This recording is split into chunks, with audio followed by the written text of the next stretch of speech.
going around the world and we're recording the absolute best pipe organs in the world, and we are using the best technology available to replicate the sound of that and reproduce it as if it were a live instrument. And really, your committee is the ones to ask whether they think it sounds like the pipe organ or better than the pipe organ. It's interesting with the digital instrument. You get a lot of the advantages of the real thing. You get the quality of sound of the $1 million instrument because it starts as the best. It's the samples of the best organ. But you also are eliminating a lot of things that are kind of problems with pipe organs. And the general maintenance, tuning, there are no tuning expenses. Our consoles are essentially maintenance-free. There are really nothing inside of them that needs to be regularly addressed. Now we do check them periodically to make sure everything's fine. And we offer a decade-long warranty on the whole project. I could get into a lot of details about how digital technology works, but I don't know that you guys really want to know all of that. I thought maybe we'd get into some questions. Has anyone had a chance to look at the proposal that we have submitted and maybe thought of anything you'd like to ask? Is it for certain that all of these speakers will be up behind the pipe? Put any No, everything would be housed within the case of the current pipe organ. So from your standpoint in the congregation, you'll look at the back of the room and it'll be unchanged. The only thing that would be different would be the new console would be in the location of the old console. The old console is removed. Some of the pipes can be removed and speakers put in their place. Now that's something we haven't really settled yet, whether the pipe organ would be put into storage for future renovation, or if it's just going to be deactivated and taken out. Yes? How long have digital organs been in use or been around, and how long have you been selling them?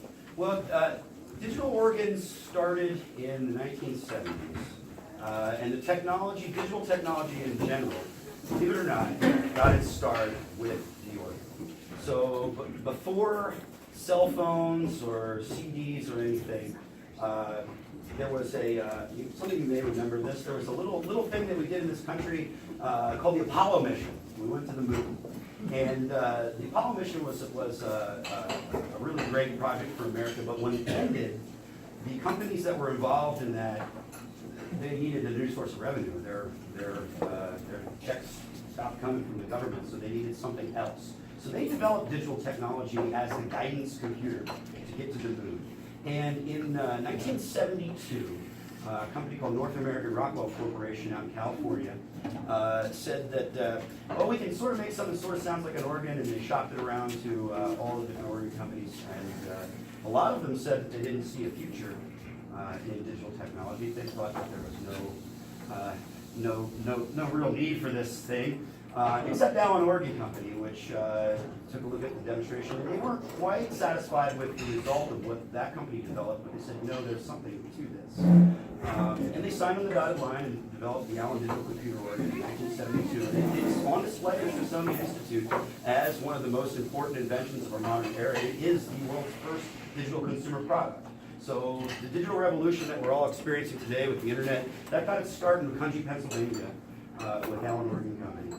So we've been doing it successfully since then. There have been some significant advances along the way, as you might imagine, as technology has improved a little bit since 1972.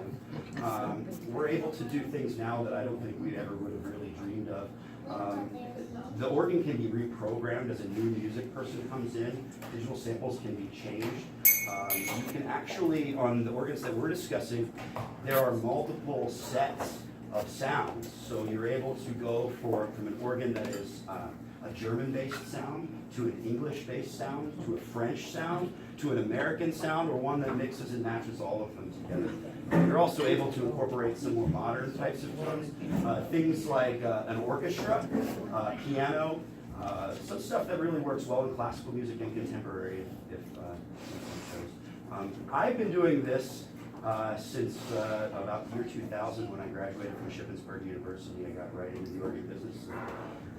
Got a chance to return to my alma mater in 2004 to build one of the first, from the ground up, type of digital combinations that had been done using some new technology. So I've been doing it for quite a bit of time. Sorry. I'm Maud Fouché. Yes! I was the organist here until I got blind. But I bought my organ in '80, I think. Yeah. And it was still functioning until I brought it out here, and it finally decided it didn't have it. But maybe it could be fixed somewhere along the line, I don't know. Yeah, I remember, I've worked on your organ, I remember. But yeah, your instrument has, it is repairable. It's just that we have to go through the whole thing and figure out where exactly the issues are. And that got a little pricey, so got to stop it. I also wanted to say that when 9/11 took out the organ at Trinity Church, Wall Street in New York City, the organ they put in to replace it was an Allen, a big 5-manual. No, you don't. We don't No, we're talking modest size. 2 manuals. Yeah, 2 manuals, two keyboards, something appropriate for your space. We want to make sure that, part of my job is to match the instrument to the room and make sure that you're going to have an instrument that fits your space. And you have a glorious space up there, and we don't need to put something in so huge that it takes away from that. But again, you don't want something so small that it doesn't do the job of what you want in worship. So the committee really looked at a few instruments larger and a few instruments smaller, and kind of gravitated towards the middle. And I think it was a wise choice. Other questions? Oh, I just wanted to know, is the organ at Shippensburg in the Road Center? Or where? It's at the Coral Grove Spiritual Center. So the chapel adjacent to campus. Yeah. No, it wasn't there. It wasn't there when I was there either. But it was, But yeah. I was just curious, we could hear it there. Oh, you sure could, and there are plenty of instruments around that we could go visit. I'd be happy to take anyone here that's concerned about the project to either go hear the organ that I demonstrated to the committee down in Glen Rock, Pennsylvania, or we could go to the Allen Organ Factory, which is in McCunchy, Pennsylvania. It's not very far. You can see them being built. The factory is pretty impressive. It's a neat mix between traditional woodworking and completely state-of-the-art manufacturing. They're doing things that just they amaze me. Allen Organ is an interesting study in economics. They're a very stable company. I don't want to get too into the weeds here, but they're a company that has no debt, and they invented something pretty important, and they've been able to capitalize on that and start some other businesses. In fact, they have a business where they assemble electronic components for other manufacturers, where they can make small little short runs of very high-tech things. So you may have gone into a Wendy's or a McDonald's in the area, or as you're traveling around, and you may have noticed these new touch screens that they have on their point of sale. Allen Organ built those. So this is kind of an odd little side business. The only reason I bring that up is it provides the corporate stability to have a manufacturer that has been around since 1937, looks like they're going to be around for another 100 years, and they support everything. If Maud wanted to invest in that organ that she has, we could take all the parts out and replace them with new parts of the old version. All of them are still supplied. It doesn't make economic sense in a lot of cases to do that with an older instrument that doesn't have the resale value to do it, which is why we were at our stopping point where we decided not to go further. But it could be repaired. And that's going to be true for your new instrument. Also, these instruments are infinitely upgradable. You just said they're infinitely upgradable. Her organ is 37 years old. Her organ is not infinitely upgradable. The new organ, the new Well, current I have version. no faith in technology. The most recent Allen organ that I played had the cutting edge technology of a CD-ROM, which is now becoming obsolete. So how do you handle those sorts of situations? What was the most recent Allen organ you played? Well, it was in the Presbyterian Church in McAllisterville. I'm not familiar with that one. So yes, technology constantly changes. Technology is constantly upgraded. The way that we are addressing future changes in technology as future things come out is two ways. One, we support the products that we currently have, and we archive everything to support them indefinitely. So I'm archiving all the software that goes with every instrument. I'm archiving everything and using parts for that organ and still supply. However, the newer organs that are coming out right now, the instruments that are being built in 2017, not the instrument that Maud has, the instruments built today, what the church will be purchasing, are designed differently. They're designed with a technology called Genesis Control, which is a software-based system. So we went away from the hardware-based system, which is what Maud's organ and probably the organ that you played, that had the CD-ROM that was through the voicing program. And so what winds up happening is we're able to alter the software and upgrade it as new things and new technologies come along to be incorporated. Do you have to come on site to do that? Yeah. So is it hooked to the internet? No. Because that way you could do it off-site if you had some. And other people could get in and Yeah, things, and we have to worry about yeah. security and all sorts of stuff. It's better, it's not, these are not things that are going to happen on a regular basis. And the idea is the organ is in and it's working, it's voiced, it's set up So for you don't this see space. like every 5 years? Oh, That's goodness, how no. you do that? No, I don't believe so. What kind of warranty does it offer? It offers a 10-year warranty, and that's all the parts are covered for 10 years. We're offering a 5-year labor agreement, so all labor, if there's anything, and that for 5 years. For labor. Yes, after that, labor would be, you'd be responsible for that, but the parts you wouldn't be. And yeah, we really don't have a whole lot of issues in that time period. We offer maintenance agreements after that if you're concerned, but there really isn't a lot to do on these new consoles. How about heat and humidity? It's unaffected by heat or humidity. Unlike the pipe organ, which is made of wood and leather, this is electronic. There is a tolerance. I mean, you don't want it to be over 150 degrees, but if a person can be in the room, the organ can be in the room, and it actually can get a lot colder than a Yeah, that's person what can I wanted to tolerate. ask about the cold. Yeah, it's I think unaffected. because the only has once a week, we're not running services every day. If it gets really cold in winter, is that going to affect the electricity? Yeah, no, it's unaffected. It's a piece of, it's electronic. I suppose if it got below 0, you would be slightly concerned, but your pipes would burst. You'd have a lot more problems. Yeah, but they're completely different. Boy, you guys have hit me with some really good questions here. You guys have been hit by a flood. So we're all thinking Irma right now, and yeah, boy, oh boy. So actually, that's kind of interesting. Well, it wasn't 1972, higher than, I think the ordinance high enough, but it's up in the sanctuary. that's right. Oh, yeah, that's right. Back in- So the water did come in. That happened. Okay, so this is interesting because the church that the committee visited in Glen Rock, Pennsylvania, has also flooded. And our plan for the flood there is to basically the wires can be clipped and the organ can be carried out. The speakers are up and elevated. That's about as good as we can do. I mean, the water comes up, you're gonna be emptying as much out of here as possible. The organ should be covered. How difficult would it be without professionals to move that? It would be a little difficult, but it would take about 4 or 5 strong individuals to get it up. I mean, you're talking about a very emergency situation that, the more important thing, folks, get the insurance make sure it's added to your policy. Can you talk a little bit about the speaker? I know we get concerned that, it's only gonna be as good as the speakers. And some of the older speakers that you've heard play don't work as well. So your speakers are good. Yeah, they are. The speakers are built with the organ. Everything is meant to match, so the amplifiers and the speakers are designed together. So the output is what we want. Our speaker technology, we build the boxes and we purchase the cones from a company called Selenium and JBL. These are very well-known speaker manufacturers. They're the best in the world that build the components that they go in.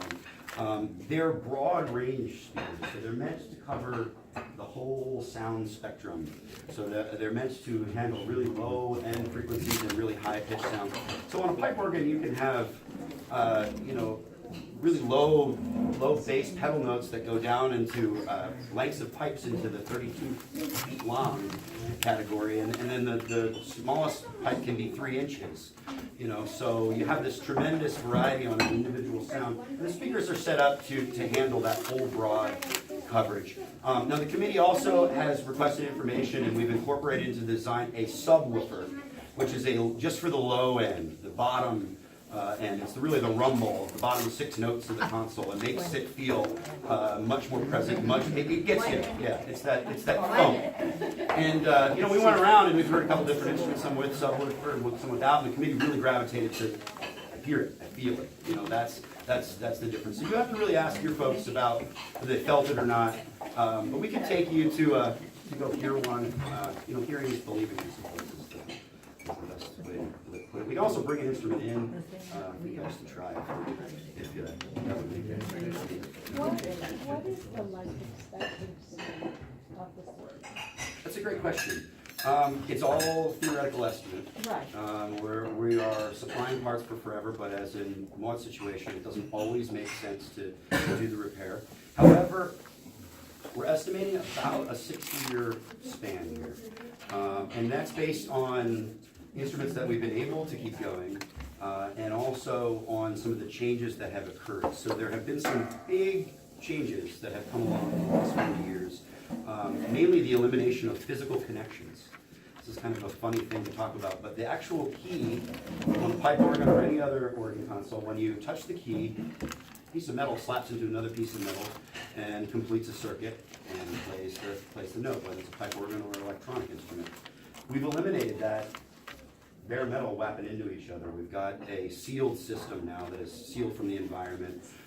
It's an optical sensing technology, or what's called a reed switch, which is a similar little tiny pieces of metal in a glass capsule, a vacuum, and a magnet moves in front of it. And that magnet pulls the metal together, but it's sealed off from the environment. My point of bringing that up is you don't need to clean that. It's not, it was a common source of something that would fail. It's a failure point. So these types of things have been incorporated all along the way. So that we're really confident that we've got a really decades of life out of these instruments. Other questions? I don't have a question, but I just want to say, I went to all 4 of the organs that we visited, and I'll tell you, they were all beautiful. They were all so easy to play, and I won't have to worry anymore about what stops I may use and what notes I may or may not play, because it's really a challenge some Sundays. But I was a pipe organ at first, but after visiting them and playing them, there's no comparison. The digital organ is I think, the way to go. Really good. Thank you for that. It's a tough choice, guys. Yeah. It really is a tough choice. This is not something that I can tell you're not entering in this lightly. You guys are really doing your due diligence and doing your research. The technology has changed. And the industry has changed as well, and I do work on pipe organs. That's part of what my company does. We are currently re-leathering a large 1958 Austin organ in the square of Carlisle. This was a church that George Washington attended when he was. It's real historic, and the organ is not actually historic. It's from the 50s, but my company does this type of work, and it makes sense in some places, and it makes sense when the church can make the commitment to maintaining the instrument. But it really, pipe organs have a way of creeping into more. It's always more. There's always something else that goes. And when you're using every note is essentially an independent acoustic instrument that has moving parts, that has valves and keys. Things can happen. Dirt, dust, debris can get in there and really cause one note to not play. And those are frustrating for an organist. And it really is. If you're playing along and you've rehearsed all week and then all of a sudden you go to play and there's 3 or 4 notes that aren't playing, or worse, they're playing when they're not supposed to be playing and they're stuck on. I mean, these are the types of things that do happen with pipe organs, and we love that about them, but Oh, yeah. Wakes us up. but, yeah, but at the same time, here is an opportunity to kind of get rid of some of that stuff, but maintain the quality of sound. It's not going to sound vastly different from a pipe organ. It's going to sound like a pipe organ, but I tell you what it will sound like. It's going to sound like a much better pipe organ because it started its life as the sample of a much higher end instrument. Nothing, I don't want to take away or discourage you from your organ. Your committee has done its research on what you have. You know where it sits in the grand scheme of the Cadillac of organs and not the Cadillac of organs. You can make that determination where you are. I'm not going to comment on that. But you know the amount of work that would go into restoring it to get to where it is. And financially, I think it certainly falls in the digital favor. But really the thing that goes for digital is that it starts off working and generally stays at this level working, whereas a pipe organ will start off working, but you'll start to get issues in that, and you'll wind up in a situation where you're at now, and it's here where it should be here. But we're a little more consistent. We may have a little bit of things to take care of over the years, but we have the ability to do that. Any other questions, comments, or concerns? I have a comment, and hopefully appropriate. I think it really matters that we do what's best for the budget. There's a stewardship issue, and we're talking quality, which I appreciate, and I hope the quality is indeed good. But even if it weren't, I think we really have to consider how much a church this size would spend. And there's a lot of other needs around us. And I don't mean And then you talked about, we talked about flood question, and one of the things that stuck with me was, we're going to protect it from electrical Yeah. shocks. Sure. I'm glad you brought that up. So there are, lightning is an issue in trees. I don't know if you know this, but people get hit, they get struck, often the highest point in the area. And electronics are susceptible to lightning strikes. I mean, your computers here, your fire suppression, alarm, all these things can be affected by lightning. And we know this, so we build our instruments with that in mind. So the whole way through the process, it starts at the plug. There's a very high-end surge suppressor to keep this shock from coming up to the ground. Let's say lightning struck across the way in the parking lot and traveled through the ground. We have a stopper at the plug, which is a breaker. It kicks off and sets an alarm off that if something goes wrong, it's you got to deal with it on. And it starts there, but the whole way through the system, this is a big upgrade that is happening. There are breakers on each component. So the power supply has its own breaker, the amplifier has its own breaker, the computer has its own breaker. There's fuses as well on different components. So that if it gets past there, if it gets past the plug, that's how it generally comes, electricity will come up through the ground and get it. So hopefully we have a way to stop it. If it doesn't, our instruments are built modularly nowadays so that everything is on a plug rather than a hard solder connection. So we've simplified a lot of the maintenance, and I'm required by Alan to keep service kit for the current model so that if something were to happen, I've got the materials on my truck to repair it. So we really cut down on a lot of the back and forth that used to go on with organ conditions and whatnot. It's not uncommon to get out really far away from the shop and, oh no, I need this. Well, here we have a better scenario where we've got the parts in place and the ability to quickly make a repair and change because there's no hard solder. It's all on the individual plugs. So this will be unscrewed, taken out, and used. Now, there's a process. I send that part back to Alan and they diagnose it. We don't just say, oh, it's fixed. We want to know what happened. So they diagnose it, they find out, and we make sure that we've made an appropriate repair. The church is in the spot it needs to be. And then that part gets repaired and then put back into the mix. Yes, sir.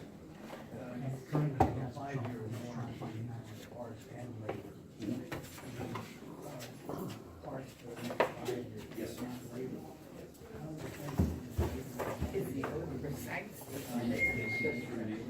Well, it's because because the parts warranty comes from Allen, and the labor warranty comes from my company.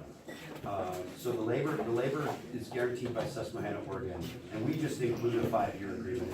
It's kind of an industry standard. After that, at 5 years, there will be, I believe it's about $300 a year for a maintenance policy, and that would cover anything, but you probably don't need that at that point. It's only if there were a repair needed. So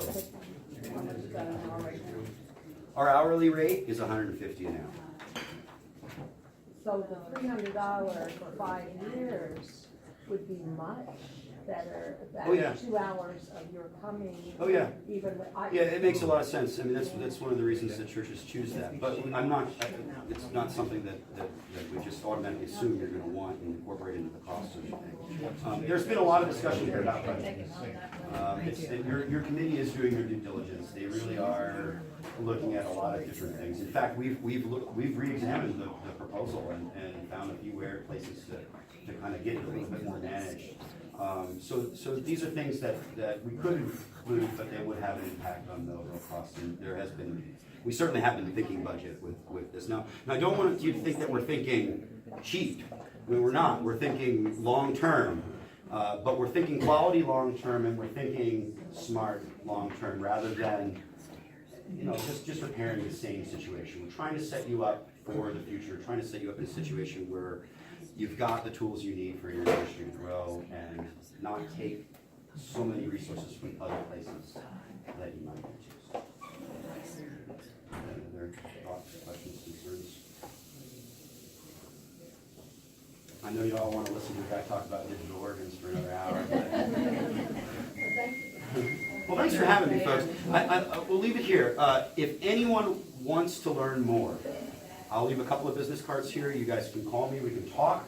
I'd also be happy to take any of you with me to go hear an instrument. Either we could go to Shippensburg, that'd be fun, or we could go to Macungie, or we could go down to the organ which the committee is kind of zeroed in on as a similar organ that they think would work. Churches, similar size organ that we were talking about, 'cause like it's all the big organs in the big churches, is that, I don't care about this, I'm gonna know something that's, what it's gonna sound like when it fits in our church.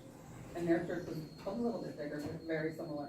And, you couldn't tell, I mean, the pipes were still there, but you couldn't tell it was digital. Yeah, that's a good point. That's a really good point. You need to see it. You see the pipes. And that's something that you really have a resource there. I mean, it does look great in the back of the room. Why change that? Any other thoughts? Okay, well, folks, thank you very much. Thank you for coming. Thank you so much. And I would just like to say as a member of the committee that Matt has been wonderful to work with. He really has. He's answered all our questions. Some of them were, yes. Nothing yet. And we appreciate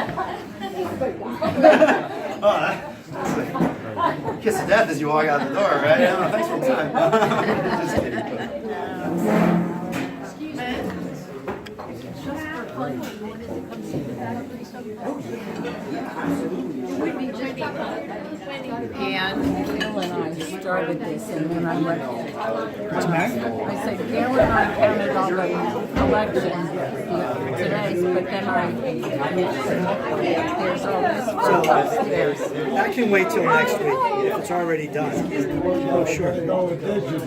Or ask Wendy what she wants to do. Sometimes that's what she's done. No, I think she wanted us to do it today. No, I know. And that's what they want us to do. Oh, okay.